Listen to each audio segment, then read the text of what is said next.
Tenemos dos informaciones que vale la pena que conozcamos, que en la ciudad de Manta, entiendo que en Manabí más bien, en Manabí se registró un sismo poco preocupante, ¿no? De 5.3 a las 8 de la noche con 20 minutos, 22 segundos, 5.3.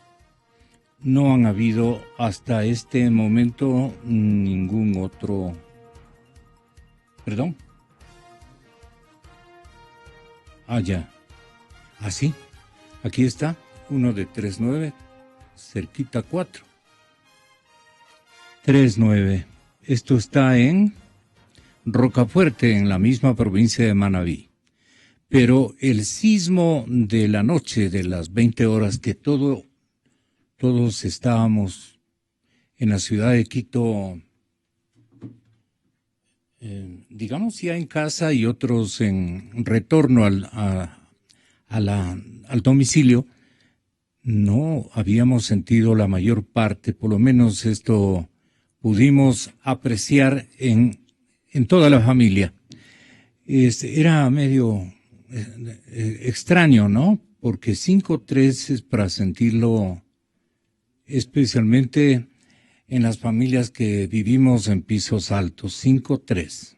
Pero ha habido en horas de la madrugada también un 3.9, cerca de 4. Bueno, mantenemos nuestra organización familiar en los mejores niveles y esto recomendamos permanentemente desde la cadena Democracia. Otro asunto. Hoy salió el secretario jurídico de la Presidencia de la República en la cadena Ecoavisa, el secretario jurídico Alexis Mera, a mencionar o a responder, más bien dicho, al director del movimiento Creo. No le puedo yo dejar de transmitir esto que configuró el secretario jurídico del señor presidente, Alexis Mera, como una réplica a César Monge, que tengo el honor de tenerlo aquí, conjuntamente con mis invitados, el respetable abogado capitalino, jurista de gran nivel, Rafael Ollarte, y un dirigente político y también académico de la universidad, de algunas universidades. Solamente de la Andina defiende esa exclusividad el señor doctor César Montúfar. Ahora, lo que le queríamos pedir a manera de cordial exhortación es que se está mencionando que usted va a ser binomio de uno de los dos candidatos a la presidencia de la República. Las aspiraciones versus lo que seguramente estamentos sociales y ciudadanos ven en usted los méritos como para que pueda merecer ser parte de un binomio presidencial. Está dicho desde hace algún tiempo, pero quisiéramos escuchar en serio, de su parte, doctor Montúfar. ¿No ha habido nada en realidad? Bueno, Gonzalo, muchísimas gracias por la entrevista y un gusto poder estar aquí conversando con ustedes, además con mis compañeros y amigos del panel. No ha habido, Gonzalo, ninguna propuesta al respecto, no es el momento, me parece a mí. Está recién acomodándose el escenario electoral, están recién definiéndose las candidaturas presidenciales que van a terciar en esta elección. Y creo que todos los ecuatorianos, más bien en este momento, ponemos los ojos primero en quiénes pueden ser los candidatos a la presidencia de los distintos frentes, de las distintas agrupaciones, y segundo, cuál va a ser la propuesta programática que los va a respaldar.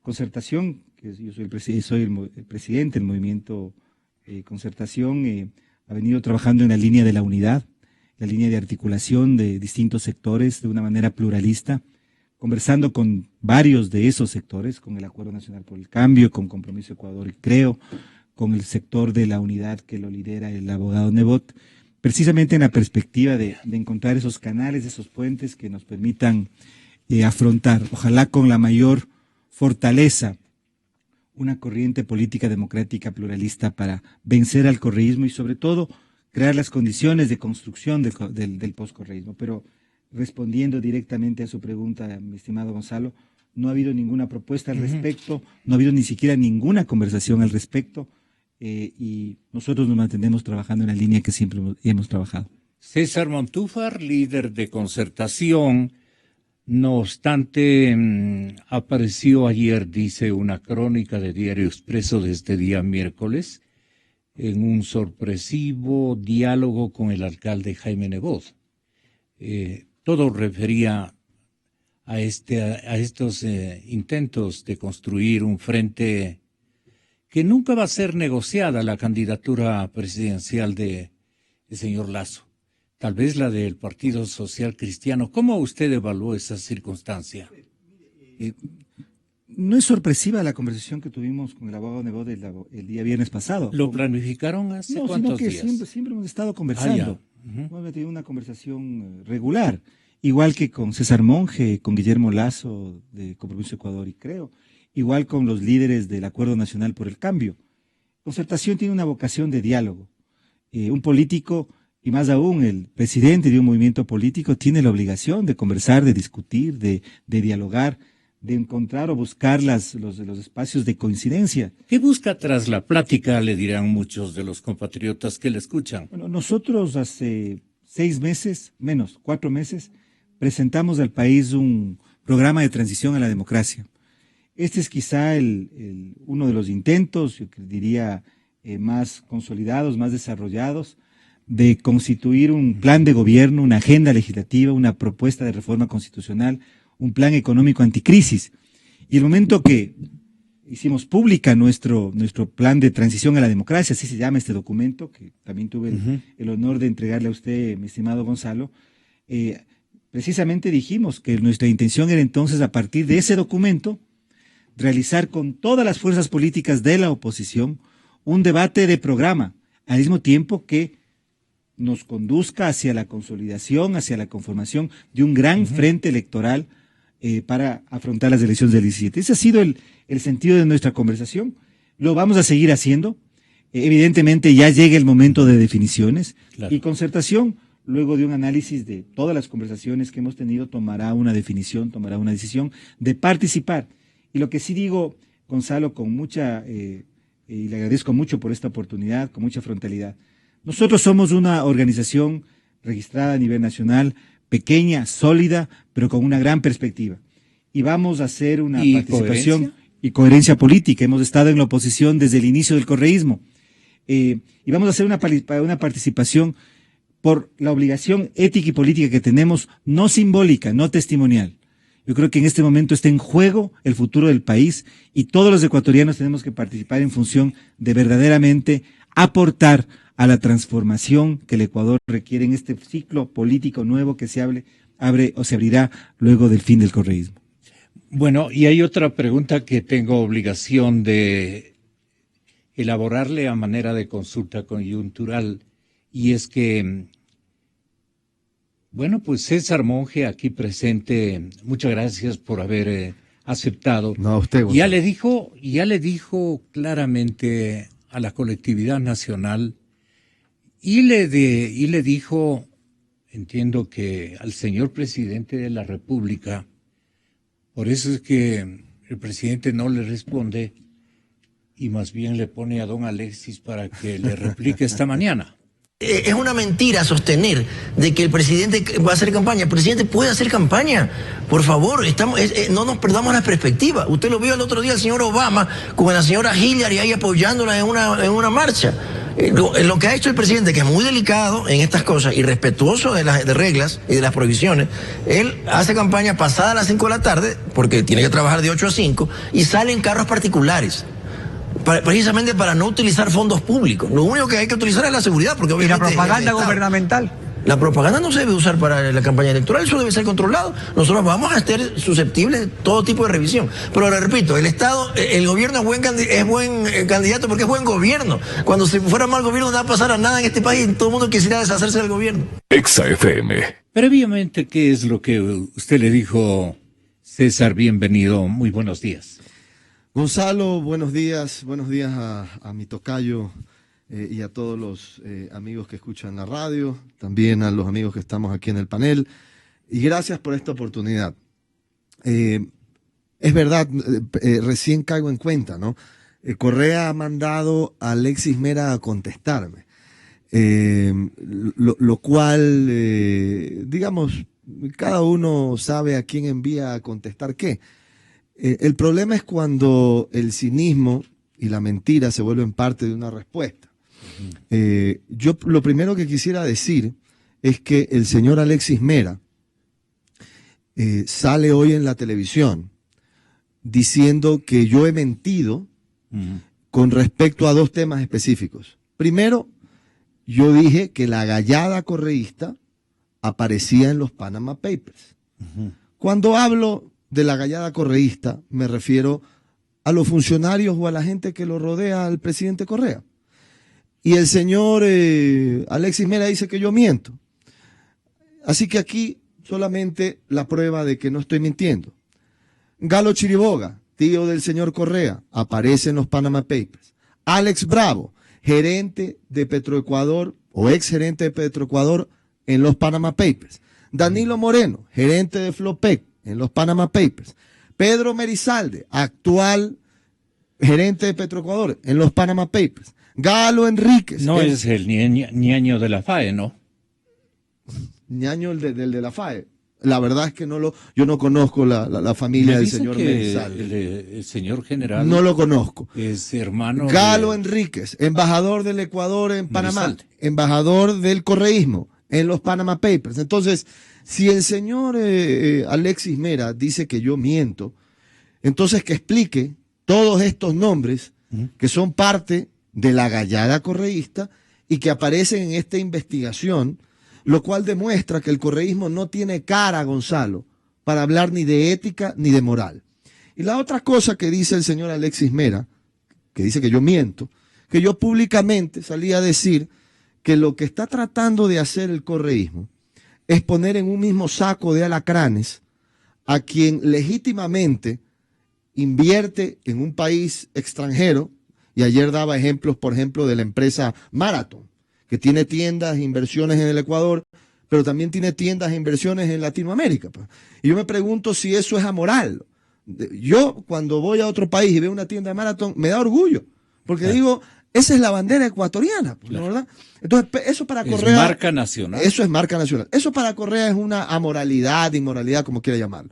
Yo lo que decía es que el señor Correa está tratando de meter en un mismo saco de alacranes a su gallada, que aparece en los Panama Papers, producto de una investigación de la firma Mossack Fonseca, y a un inversionista legítimo que no aparece en los Panama Papers, como es Guillermo Lasso. Y el señor Alexis Mera hoy, en Ecoavisa, ha dicho que yo miento, porque Guillermo Lasso sí aparece en los Panama Papers. Así que me voy a tomar una libertad, si usted me lo permite, Gonzalo. Públicamente, yo le quiero mandar un mensaje al señor Alexis Mera. Si él tiene la osadía de salir en televisión nacional a decir algo de ese calibre, yo lo reto a que venga aquí a esta radio. Yo vengo aquí con todos los papeles de la investigación de los Panama Papers, de Mossack Fonseca, a demostrar que Lasso no está involucrado en esa investigación, que no tiene empresas de papel en Panamá y que no está en ese mismo saco de alacranes donde está la gallada correísta. Que venga aquí a esta radio el señor Alexis Mera, que le dé la cara al país, que debata conmigo cara a cara y que traiga pues las pruebas de lo que él dijo hoy en Ecoavisa, para que el Ecuador entero tenga claro quién miente. Eso por eso. Pero en horas de la tarde, el candidato presidencial, el señor Lasso, no sé qué le diría a usted, pero montó en coraje y manifestó lo siguiente. Porque estoy seguro que ninguno de ustedes está de acuerdo con aquella frase inmoral de que es amoral disponer de los recursos privados. Y entonces, ¿qué es moral? Que el presidente y sus compinches dispongan de su dinero, del esfuerzo legítimamente ganado, que dispongan de dinero ajeno para sus lujos, de aviones presidenciales, el despilfarro en la refinería del Pacífico y otras cuantas travesuras más. No, señores, ustedes lo saben, que esa actitud correísta es la actitud inmoral que debemos de censurar y a la que debemos decirle no en la próxima consulta popular. Ya basta de amagues y amenazas. Aquí nadie le tiene miedo. Salte a la arena electoral, que aquí lo esperamos en las urnas para darle una tunda y enterrarlo políticamente. Exa FM. ¿Qué dijo el señor presidente de la República, compañeros, en la consola? A nadie se le impide ser candidato. Se puede presentar el señor Lasso con su banco en Panamá, sus decenas de millones de dólares fuera del país. El pueblo ecuatoriano sabrá jugar en las urnas. Se puede lanzar el señor Nebot, que no es tonto y no se va a lanzar porque sabe que va a ser derrotado, con su fideicomiso en Panamá para eludir el impuesto a la herencia, lo cual ya no puede hacer con las reformas legales últimas que aprobamos, ¿no? Se puede lanzar quien quiera, pero si se gana el sí en la consulta, tendrán un año para deshacerse esos capitales, esas empresas en paraísos fiscales, o serán destituidos o inhabilitados. Exa FM. Le pedimos al célebre jurista ecuatoriano, el señor doctor Ollarte, que tenga la bondad de explicarnos qué sintoniza usted de este episodio jurídico-político. ¿Qué de todo? Porque un tema es la consulta anunciada por el jefe del Estado y otra cosa son los asuntos de política pura. Si quieren nos referimos a esa consulta en virtud de la cual el presidente de la República nos ha indicado que se impediría el ejercicio del cargo por quienes tengan inversiones en paraísos fiscales. Claro. La primera pregunta sería para usted, con su condición de jurista. ¿Podría venir el momento menos pensado, aprueban aquello y le dicen, sabe que hasta aquí nomás usted va a ocupar las funciones, le dicen a Lasso, de presidente de la República en caso de que el caballero gane las elecciones, que está por verse? Como es obvio, pues no. Yo preferiría ir por el principio. A ver, ¿cómo sería el principio? La primera cosa es que la pregunta no es calificable. Es una consulta mal planteada. Ah, qué bueno que usted lo diga. Presidente de la República, mal planteada. ¿Cabe la consulta legislativa? Sí cabe. Pero la ley hace un condicionamiento, la ley electoral, su artículo 95. Para que usted presente consulta legislativa, la condición es que el proyecto de ley haya sido rechazado por la Asamblea Nacional. Esa norma, que a mí me parece inconstitucional, porque el presidente de la República puede convocar a consultas populares sobre cualquier materia, esa norma fue corroborada por la Corte Constitucional en su dictamen 2011 respecto de aquel proyecto de enmiendas en las cuales no solamente se enmendaba las 5 primeras preguntas la Constitución, en las 5 restantes preguntas se hacían unos cuestionamientos de carácter plebiscitario, el tema de los toros, de los casinos y ese tipo de cosas. Ajá. En las 5 primeras preguntas, además de enmendar la Constitución, habían unas reformas legales. Y claro, cuando la Corte Constitucional emite su dictamen indicando la procedencia de la enmienda para esas materias, se cuestiona el tema de si se podían incluir reformas legales sin que haya la negación por parte de la Asamblea. Yo me imaginé que la Corte iba a declarar la inconstitucionalidad del 95 de la ley electoral, pero no lo hace. Lo único que dice es, como esa reforma legal está anclada a una enmienda constitucional, no hace falta la negación por la Asamblea. En este caso es una consulta legislativa directa, es decir, no hay enmienda constitucional. Sería la primera razón, salvo que la Corte quiera contradecirse, y quiera contradecirse olímpicamente. Segundo, el régimen inhabilitatorio de dignatarios de elección popular está en la Constitución. No puede ser modificado vía ley. Verá. Hace un par de años, ¿se acuerda cuando discutíamos las consultas de Guillermo Lasso? Y cuando Guillermo Lasso quiso esquivar el tema del referendo con el 8% a través de una pregunta plebiscitaria, y se dijo que no podía esquivar, y lo dijo la propia Corte Constitucional, y yo estoy de acuerdo con que lo haya dicho así, que no se podía esquivar un requisito acortando el camino por acá. Acá tampoco, pues. O sea, usted no me puede acortar el camino de una enmienda constitucional, modifique el artículo 113 de la Constitución a través de una mera reforma legal.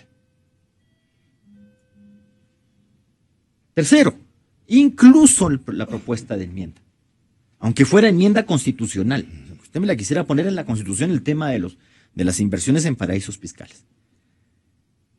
Corrija bien, pues, la norma.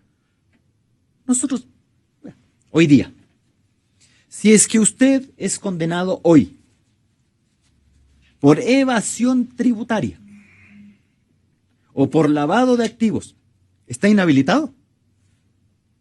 Hoy día no. Hoy día no. No es eso lo que les preocupa, que me parece razonable que les preocupe la evasión tributaria y el lavado de activos. Naturalmente es preocupante que quien evade impuestos o quien ejerce una actividad delictiva como es el lavado de activos, ¿qué le extraña? Presente candidatura. La Constitución es del 2008. Cuando se redactó la Constitución estaba vigente el anterior Código Penal, que distinguía entre delitos sancionados con reclusión de delitos sancionados con prisión. ¿A quién inhabilita la Constitución actualmente? A quienes hayan sido condenados por delitos de reclusión. ¿Existen hoy día los delitos de reclusión? ¿Tiene alguna norma que le asimile alguna clase de delitos a los antiguos delitos de reclusión? Solo tiene una referencia en el COIP, en el Código Integral Penal, para efectos de los plazos máximos de prisión preventiva, que en lo que se refiere al año de caducidad de la prisión preventiva se aplicará a delitos que tengan más de 5 años de privación de libertad, y los 6 meses de caducidad de la prisión preventiva se aplicará a quienes tengan procesos por delitos que se sancionen con menos de 5 años. Pero no tiene ninguna norma que le diga que lo que usted leía y sigue leyendo en las normas respecto de delitos con reclusión tienen alguna correspondencia. Corrija eso. ¿Para qué me está mandando una consulta popular dirigida a la gente que tiene inversiones en paraísos fiscales y me deja suelto a todo el mundo? ¿Por qué además en Montecristi? Porque, ojo, y eso lo han dicho, yo creo que lo han dicho bastante bien, ¿tener inversiones en paraísos fiscales es per se delito? No.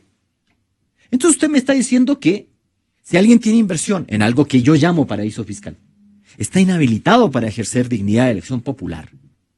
Pero no está inhabilitado quien está incurso con auto de llamamiento a juicio por delito penal. Eso lo quitaron en Montecristi. Me parece una falta de sindéresis absoluta.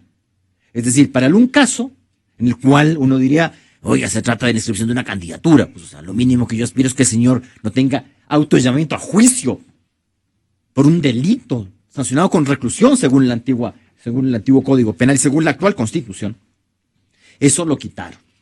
Pero ahora me agrega esto otro.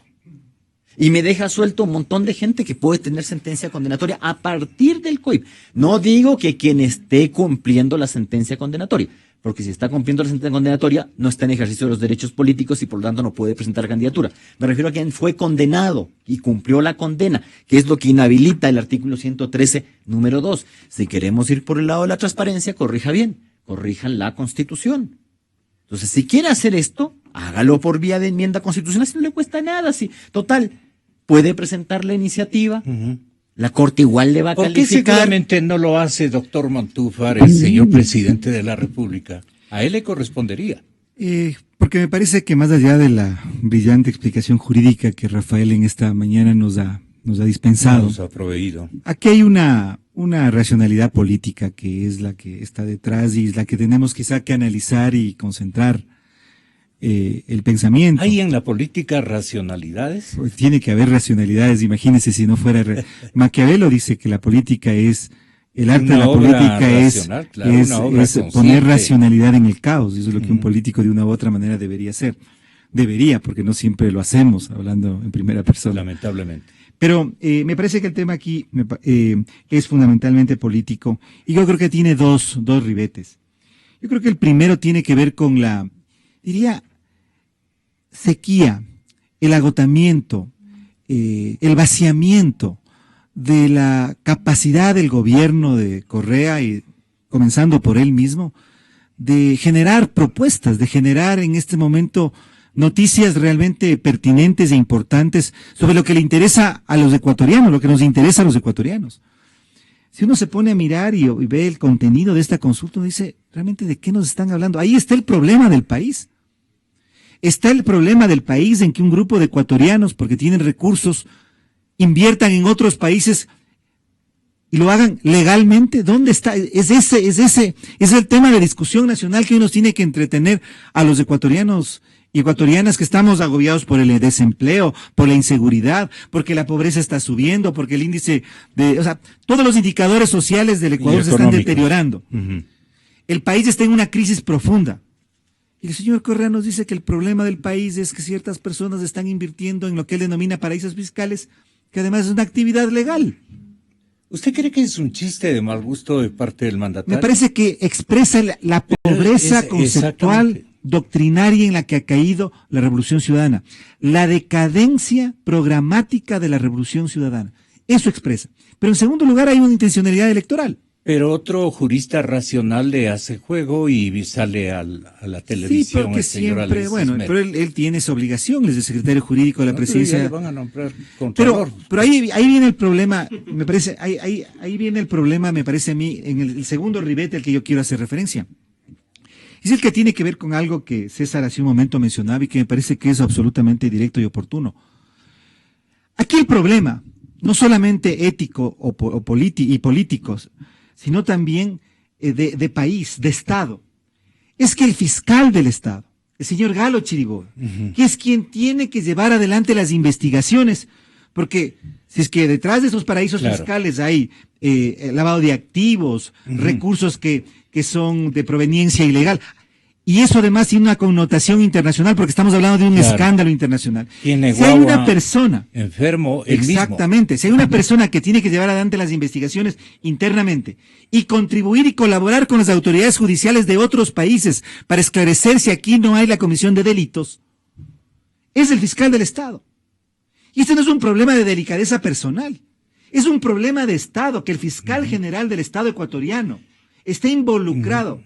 Yo no estoy diciendo que él es culpable, yo no estoy diciendo que él ha incurrido. Pero es un conflicto institucional. Aquí hay un problema de Estado, no es un problema únicamente personal.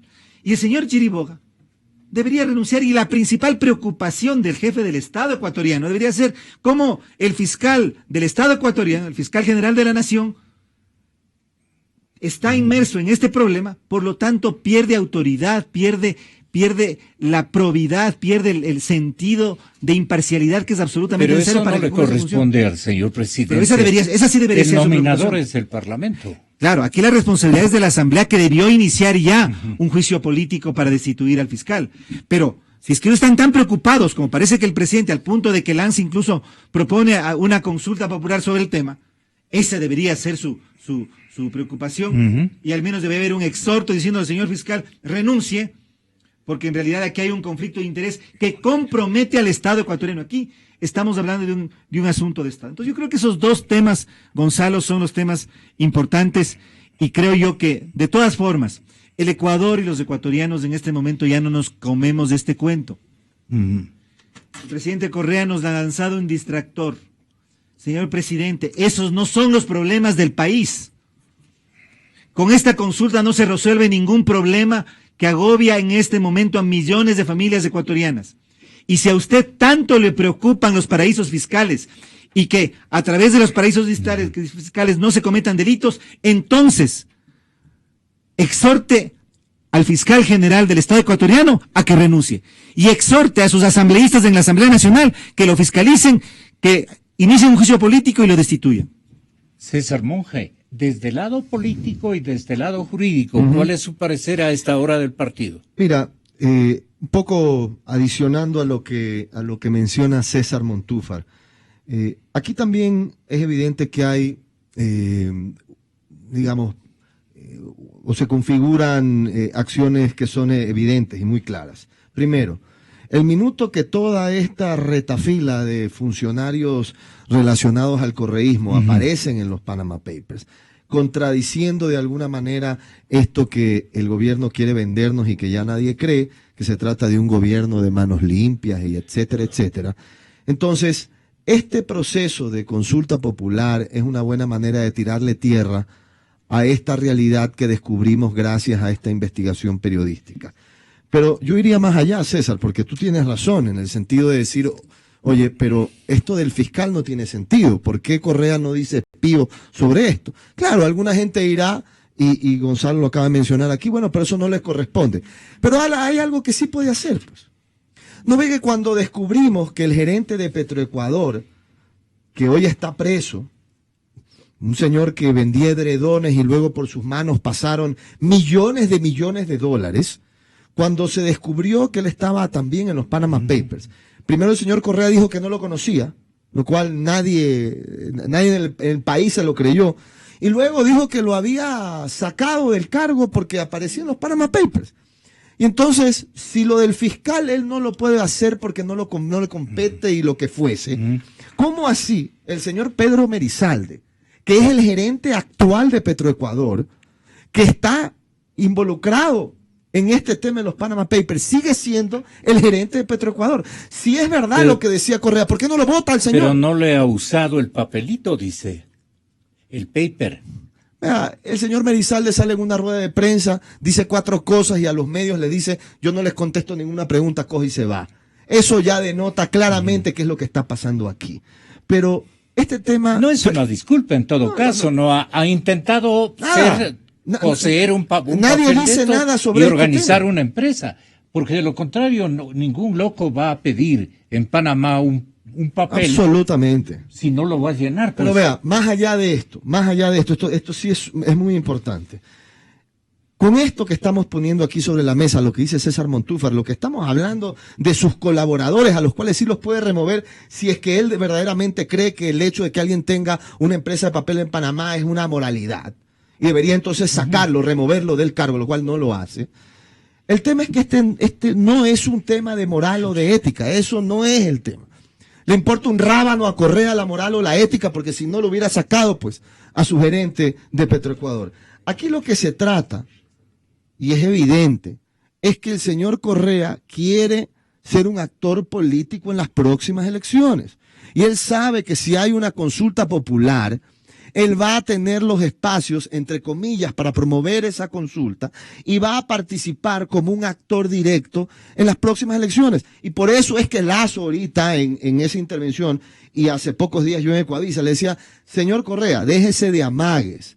Si usted quiere impedir que el señor Guillermo Lazo sea presidente, con este tipo de cortinas de consultas y demás, tenga los pantalones. O de amenazas. O de amenazas, que si me molestan me lanzo. Toda esta majadería que realmente bueno, la no gente es una ya se ríe de majadería. esto, Pues, ¿desde qué punto le ve usted para que sea una majadería? Bueno, porque una persona seria, que dice ser tan bravo, tan macho, como él aparece, comienza que siendo tenga coherente. los pantalones, y esto lo vuelvo a repetir, para estar en la papeleta. Pues. Él dice, si me molestan me lanzo. Señor Correa, dígame cómo más lo molestamos.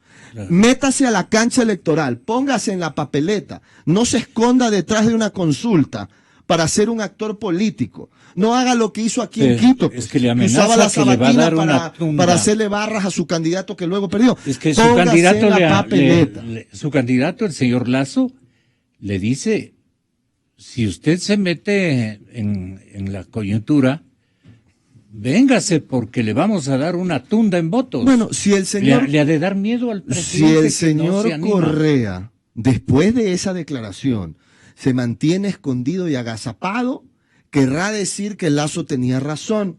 Si el señor Correa cree que lo que Lazo dice no es cierto, entonces que le diga a su corte de bolsillo y a su CNE de bolsillo que hacen lo que a él le da la gana, que hagan lo que él quiera para que sea candidato, que enfrente de frente, perdón que diga esto, pero un poco en la calle en Guayaquil hablamos así, que haga las cosas de frente como varón, que se ponga en la papeleta, que no esté agazapado. Sí, eso es lo que le dijo.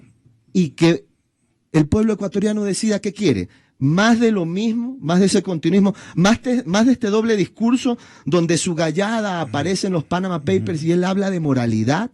Él podría retirar al gerente Petroecuador en este momento y no lo hace. Entonces, señor Correa, ¿de qué nos está hablando, pues? ¿En qué quedamos, doctor Rafael Ollarte?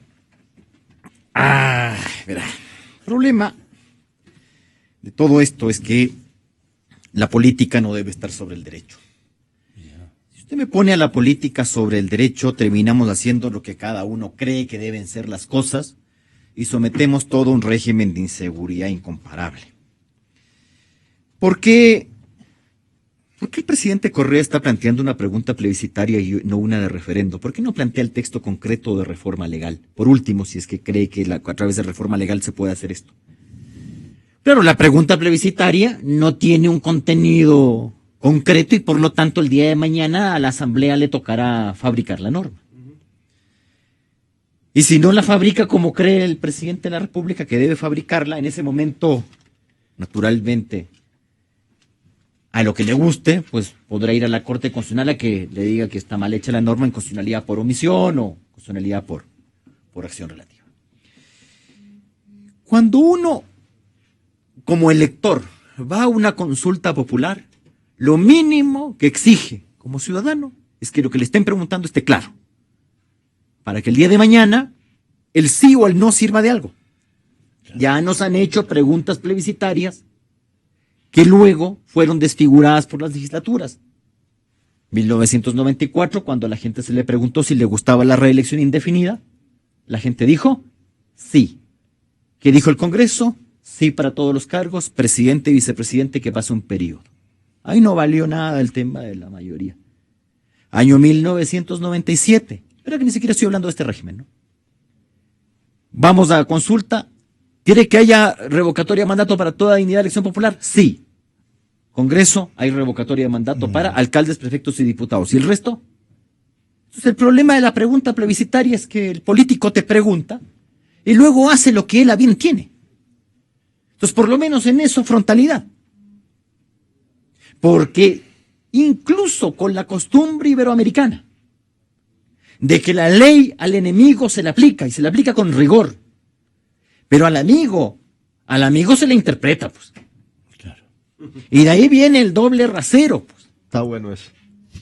El doble rasero de que, claro, los políticos quieren jalar agua a su molino, pero usted debe tener órganos constitucionales lo suficientemente independientes e imparciales que hagan cumplir la norma en el mismo sentido en todos los casos.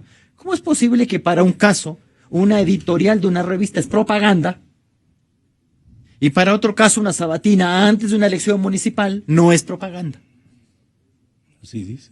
A ver, o eso no es, o sea, si la ley la vamos a aplicar con una Pero eso dijo severidad la vicepresidenta del terrible en un caso, bueno, pues para todos, ¿no? Está en la mejor época la Entonces, señora. pero para eso deben haber órganos constitucionales. Mire, la finalidad de un régimen inhabilitatorio es impedir el conflicto de intereses y salvaguardar la democracia. No es eliminar enemigos políticos, ni dejarlos en pindingas, peor eso. Porque, a ver, dígame que mañana, ¿quién me va a calificar que es un paraíso fiscal? Porque, claro, uno le pone un micrófono a alguien y para uno, Panamá es un paraíso fiscal, pero si usted le pregunta a Martinelli, no lo es. Claro. Para otros, Bélgica es paraíso fiscal. La Comisión Europea acaba de declarar ilegal el régimen impositivo belga porque favorece multinacionales. Entonces, ¿quién va a calificar esto mañana? Por último, póngame la norma clarita para saber cómo estamos y por lo menos para decir, mire, hágala así, bueno, por lo menos sé que por aquí no debo pisar. Pero si la cosa es que para mis amigos la regla no funciona, pero para mis adversarios, con una amplitud y con una potencia espectacular. No, Ecuador no puede seguir así, no me refiero a este régimen, claro, sino a la mala costumbre de los políticos, porque creo que vamos a elegir al próximo que siga haciendo esto. O sea, al próximo que también quiera, porque además como el actual régimen se refiere a la partidocracia, entonces el próximo se referirá a este régimen, entonces dirá, pero en el régimen de Correa se hizo tal o cual cosa, entonces yo también puedo. Porque aquí es así, o sea, yo también puedo. Si el anterior te puso la pata encima, yo te puedo poner las dos, Víctor. Y seguimos aumentando el régimen de arbitrariedad. Para eso está la ley, para eso está el derecho, para eso están los tribunales, pero deben funcionar y tiene que haber voluntad política de que funcionen. La de lo contrario, que quiere dejar el señor presidente es que es un hombre berraquera en toda la extensión de la palabra, que lo que él dice y se propone, él hace. Pueden estar disgustados, pueden incumplir con determinadas normas constitucionales bien graves, porque hay normas y hay normas. Y la que están ustedes, digamos, analizando, son temas que pueden quedar como un precedente fatal para la historia jurídica de nuestro país, Por eso es que nadie nos considera en el exterior, pues, si oyen este tipo de alocuciones. Y si el señor presidente no se da modos de contratar, si es que no los tiene en su entorno, un gran jurista que le asesore y le diga, presidente, no diga esto porque está creando un mal precedente y con esto le pueden caer más tarde y lo van a graficar y todo. Lo mínimo que hace un jefe de Estado es asesorarse adecuadamente si no le gusta leer las normas, que así hay personas que no les gusta leer la Constitución, no les gusta, no les va. Entonces ellos simple y llanamente actúan de acuerdo a sus instintos de sobrevivencia o a su inteligencia política. Este régimen seguramente piensa que es un ente inteligentísimo en materia política que sale con la suya. ¿Qué opina el doctor Montúfar?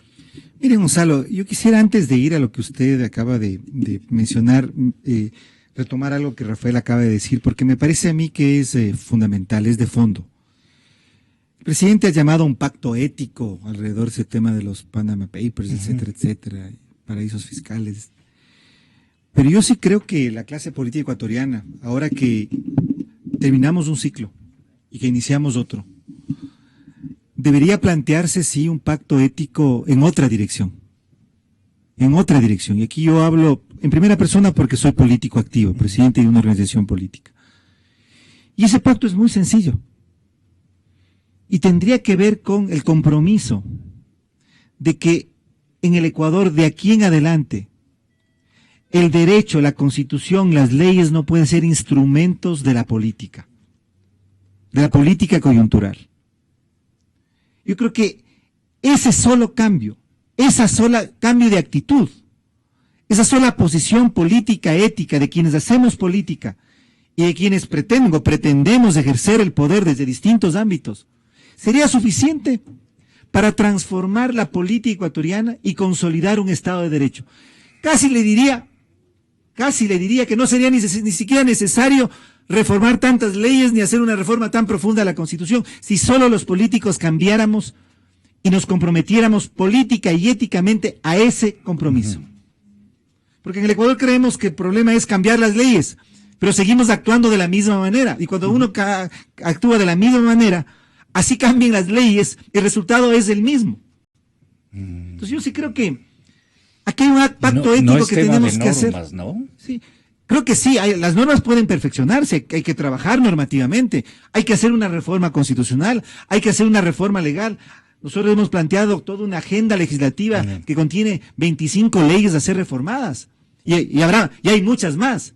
Pero aquí hay un problema ético-político de actitud, de comportamiento, de práctica política democrática y legal y constitucional. Y ese me parece que es el pacto ético fundamental que tenemos que hacer en este momento, porque estamos en una coyuntura en que nos estamos jugando o el cambio y el salto hacia un futuro, la continuidad del actual régimen, o un futuro que será con otras caras, pero el mismo régimen funcionando con distintos nombres. Entonces yo creo que ese es un tema fundamental. Y lo segundo que usted mencionaba, ahí me da preocupación, le digo, Gonzalo, y una preocupación muy honda por lo que está sucediendo.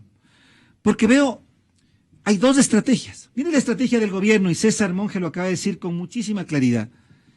Ellos están buscando, a través de esta consulta, hacer que el Ejecutivo se transforme en sujeto electoral. Ya lo hicieron en la consulta popular del 2000 y el referéndum del 2011. Ya lo hicieron. El Consejo Nacional Electoral declaró al presidente de la República sujeto político, es decir, su actor electoral. Quieren hacer eso. Tendrán una campaña, que es la campaña que inscribirán en el pedido que deben inscribir. Entonces van a tener dos campañas apuntalando el mismo proyecto electoral. ¿Y qué estamos haciendo desde el lado de la oposición, en cambio? En vez de hacer eso, en vez de multiplicar, más bien estamos restando, más bien estamos dividiendo, más bien estamos fraccionando.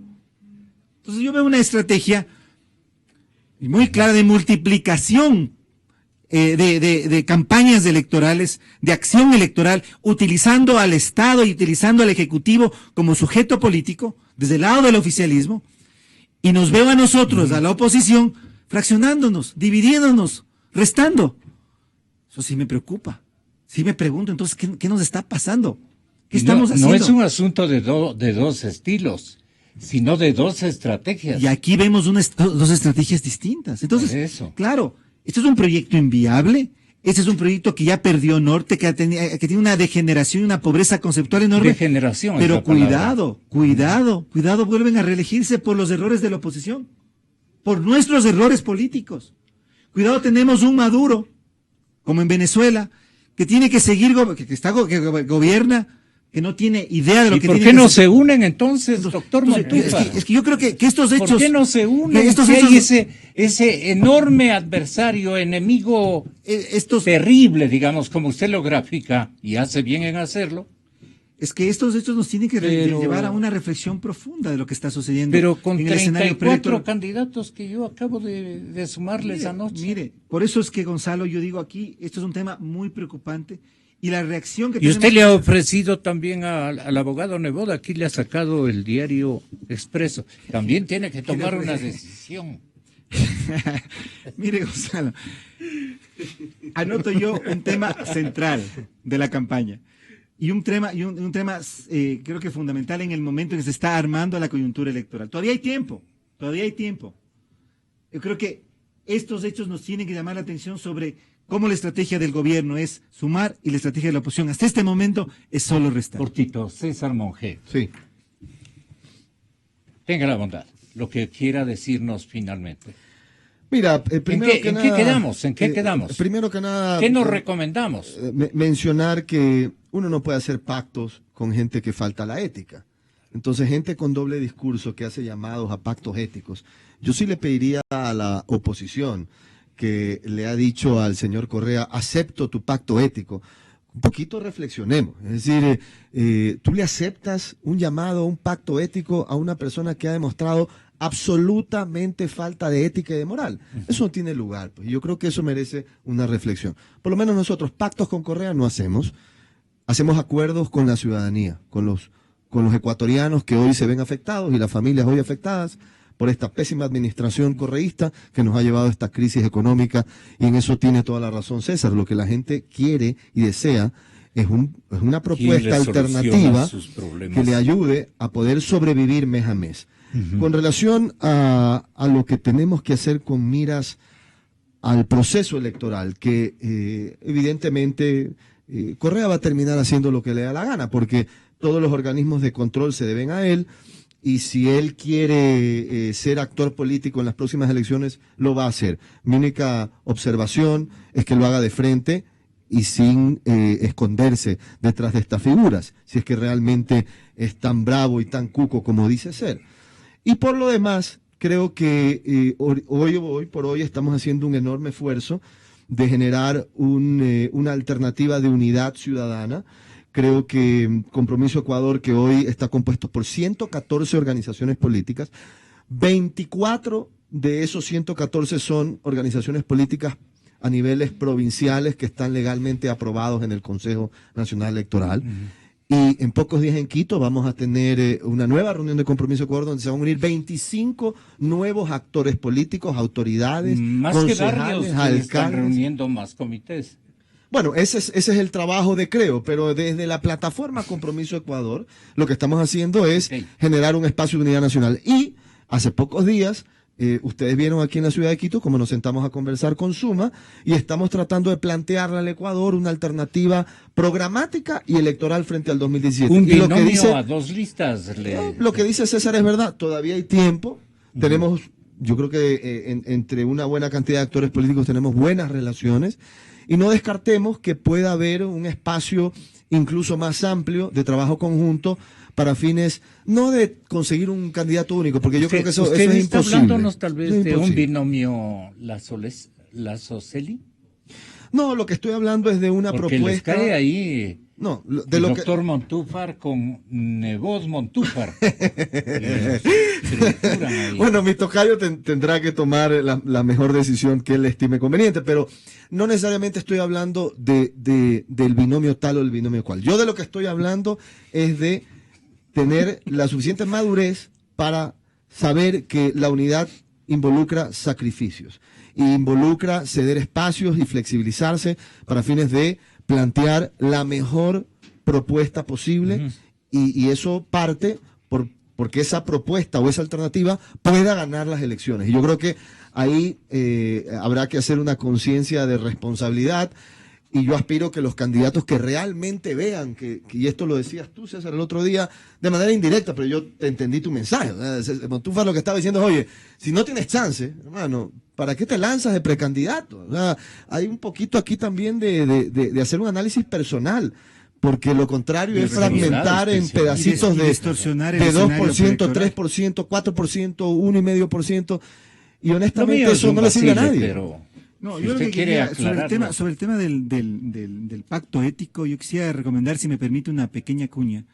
El artículo que Juan Carlos Holguín publicó en Cuatro Pelagatos, me parece que es una reflexión de un joven muy interesante sobre este asunto que estamos discutiendo, porque es fundamental en este momento que la ética y la política se tomen la mano, pero tienen que tomarse de manera correcta, tienen que tomarse de una manera seria, de una manera responsable. Eso nomás, Gonzalo, y muchas gracias. Usted termina, doctor Ollarte, con lo que... Yo me quedo entonces tranquilo, porque entiendo yo que la Corte Constitucional va a rechazar el pedido de consulta del presidente Correa, y lo aplaudiré tanto como aplaudí que rechazaran el compromiso de Ecuador hace un par de años. Yo no me voy a contradecir, entiendo que la Corte tampoco, entonces también le va a devolver muy alegremente al presidente Ecuador, decir, vea, pues si quiere hacer esto, tiene que seguir la línea de la enmienda constitucional, no me la puede saltar. Lo mismo, lo que le dijeron a Guillermo Lasso. Se lo van a decir. Estoy seguro de eso, me quedo tranquilo. Y me quedo tranquilo también porque veo que la oposición va a presentar listas parlamentarias unificadas. Porque si la oposición presenta 5, 6 o 7 listas separadas, no sacan un escaño. Y aunque el gobierno tenga el 30% de la votación, se les va a llevar el 80% de la representación. Es cosa de sumar y restar, y eso es con Dejont, con Dejare, con Imperiali, con Webster o con cocientes y residuos. No hay, bien dicho, no hay sistema de asignación de escaños que te permita ganar escaños a listas que tengan el 15%, el 12%, el 10%, aunque usted me cuente todas las listas opositoras y me diga, pero si tienen el 70% de la votación, sí, pero por separado no haces uno. Unificando las listas parlamentarias tiene bastante posibilidad, bastante. Entonces entiendo yo que los políticos de oposición van a ser razonables alguna vez en la vida y van a unificar la lista parlamentaria, que en ese caso es más importante que la lista presidencial. Ahora también si me presenta 70 candidaturas presidenciales con la regla del 40 diferencia de 10, le está nomás entregando el triunfo al otro. Que la oposición no puede cometer esos errores de bultos. Sumar y restar, multiplicar y dividir no es algo tan complicado. No hay que echarle la culpa al método de los errores propios. Eso no es culpa del gobierno. El gobierno naturalmente aprovechará y les dará muchas gracias. Si es que me presentan 40 listas presidenciales y 40 parlamentarias, no le estará nomás echando la culpa a la ley o al Consejo Electoral, que en eso no tiene nada que ver. Tendrá que ver en otras cosas, como el control de la propaganda, con un sistema en el cual usted no puede contratar propaganda electoral, donde usted no puede conocer a los candidatos, con propagandas de 30 segundos, un minuto, donde usted no alcanza ni a saber cuál es la cara del candidato, peor lo que le ofrece, donde no hay franja electoral, como debería existir, franja electoral igualitaria. No es que al uno le paso la propaganda a las 8:30 de la noche en medio del noticiero y al otro se la clavo a las 3 de la mañana, para que nadie sepa que hay un candidato. Entonces yo espero, eso tiene que corregir el Consejo Electoral, pero lo otro no está en manos del Consejo Electoral, es decir, la brutada no está en manos de los demás. Bueno, el logro de este servidor es que he rescatado un signo de coherencia con el retorno de César Montúfar al movimiento Creo. Así es que, señoras y señores, estaremos en breves instantes con Sebastián Oleas y Vicente Albornoz, clarito está, y el tema es el empleo y el desempleo. El siguiente programa es de clase